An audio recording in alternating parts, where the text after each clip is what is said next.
Hey everyone, this is a quick video to go over just the very basics of MLA formatting. This video does not discuss citations or works cited pages, so if you need help with that, please check out Purdue OWL or the other guides that I've provided on our course site.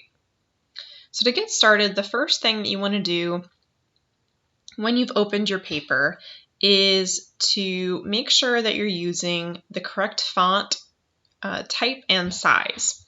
So what I'm going to do is highlight my entire document by doing Control A on my keyboard. If you're a Mac user, you could use the little clover leaf button, Command. And then I'm going to come up to my font and make sure it's Times New Roman, and it needs to be 12. This is true for almost every citation formatting system available. You need to use Times New Roman 12. The next thing I'm going to do is unhighlight everything just by clicking anywhere in the document. And I'm going to click my title here, and you can either highlight it or just anywhere in your title have your cursor. And I'm going to come up to paragraph at the top, and I need to have it centered. So it needs to be centered at the top of my page. Awesome. You'll notice that I don't yet have a header other than my title on this document. So what I'm going to do is just send that title down a little bit, move back over so that my cursor is on the left by clicking the Align Left button. And I need to include a couple things for MLA. So I need to include my name as the writer of the paper. On the next line, I need to include my instructor's name. The next line down, I need to include the course that it is. And it's even especially helpful if you include the section number, but you definitely need to include the course. So your course prefix and the course number needs to be included there. Then on the fourth line, you need to include the date.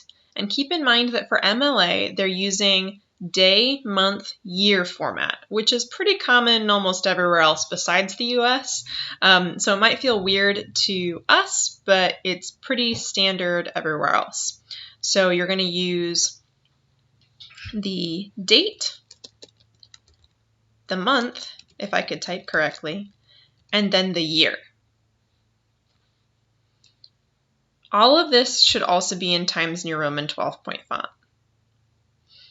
Now that I've changed that, I need to add my heading with page numbers. So I can do that a couple of ways. The easiest way to do it is to move your cursor up to the top of your screen and double click. You'll see that it opens up the header, and it should open up your header toolbar at the top of your screen as well. So what we're going to do is come up, and the first thing you need to do is add page numbers. So click up on the left topmost part of your screen where it says page number. Do top of page, and then plain number 3, which is no different formatting. It puts the page number at the right side of your screen. Great. So then, now that you have your page number there, you're going to type your last name, so the writer's last name, and a space. Okay? Now, the final thing we want to do before we exit this heading is to highlight that text, come back over to Home, and make sure that the font is the same as the rest of the paper. So Times New Roman 12-point font. Word will not do this automatically for you, so make sure that you edit it. When you're done editing your header, you can double click anywhere else in your document, so down here somewhere, and it will close your header for you. You'll see that it kind of gets a little bit gray rather than black. If you ever need to go edit it again, so you notice you did something wrong or you need to change it, you can double click and it will reopen that header for you. Okay, so now I'm going to scroll down and you're going to see kind of what my paper looks like. So you'll notice that each of my new paragraphs is tabbed over, okay, using the tab button, not the space bar. Everything is left aligned. and you'll see that each of my new pages still has my last name and the page number with it. Okay? The last thing I want you to check in terms of just formatting is your margins and your spacing.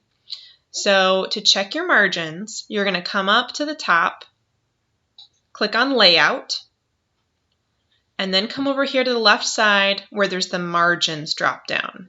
Click on that and make sure your margins are set to normal. This means they should be 1 inch all the way around. Sometimes I get papers that are set to moderate or some custom setting that you don't even know you have set up. Make sure it's on normal. Every paper you turn in needs to be 1 inch on all sides.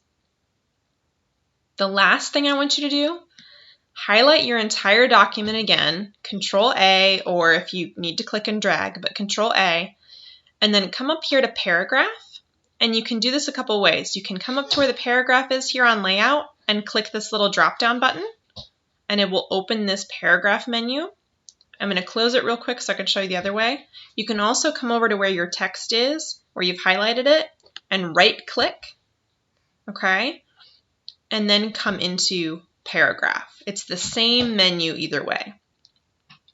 When you've opened the menu, make sure that you don't have any special indentation happening. You don't have anything other than none up here.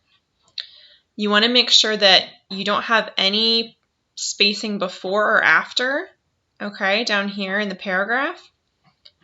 You want to make sure that you've set this to double. Line spacing should be set to double. And you need to check the box that says don't add space between paragraphs of the same style. Okay, so everything in your document should look like this. Once you've set that, click OK, and it will apply it to all of the text in your document. Once you've done all this, make sure you save. Either click the button or do Control S, whichever you prefer to do, and save your document. Like I mentioned, if you need additional help with citations, whether it's in-text citations or a works cited page, there are more resources on our course site, and you can also check out Purdue OWL for help with that. But since this paper doesn't require any citations, I haven't included information about that here. If, as you're formatting, you have any questions or you have trouble getting things to work for you, please let me know and check out the resources that are available in our course site. Thank you.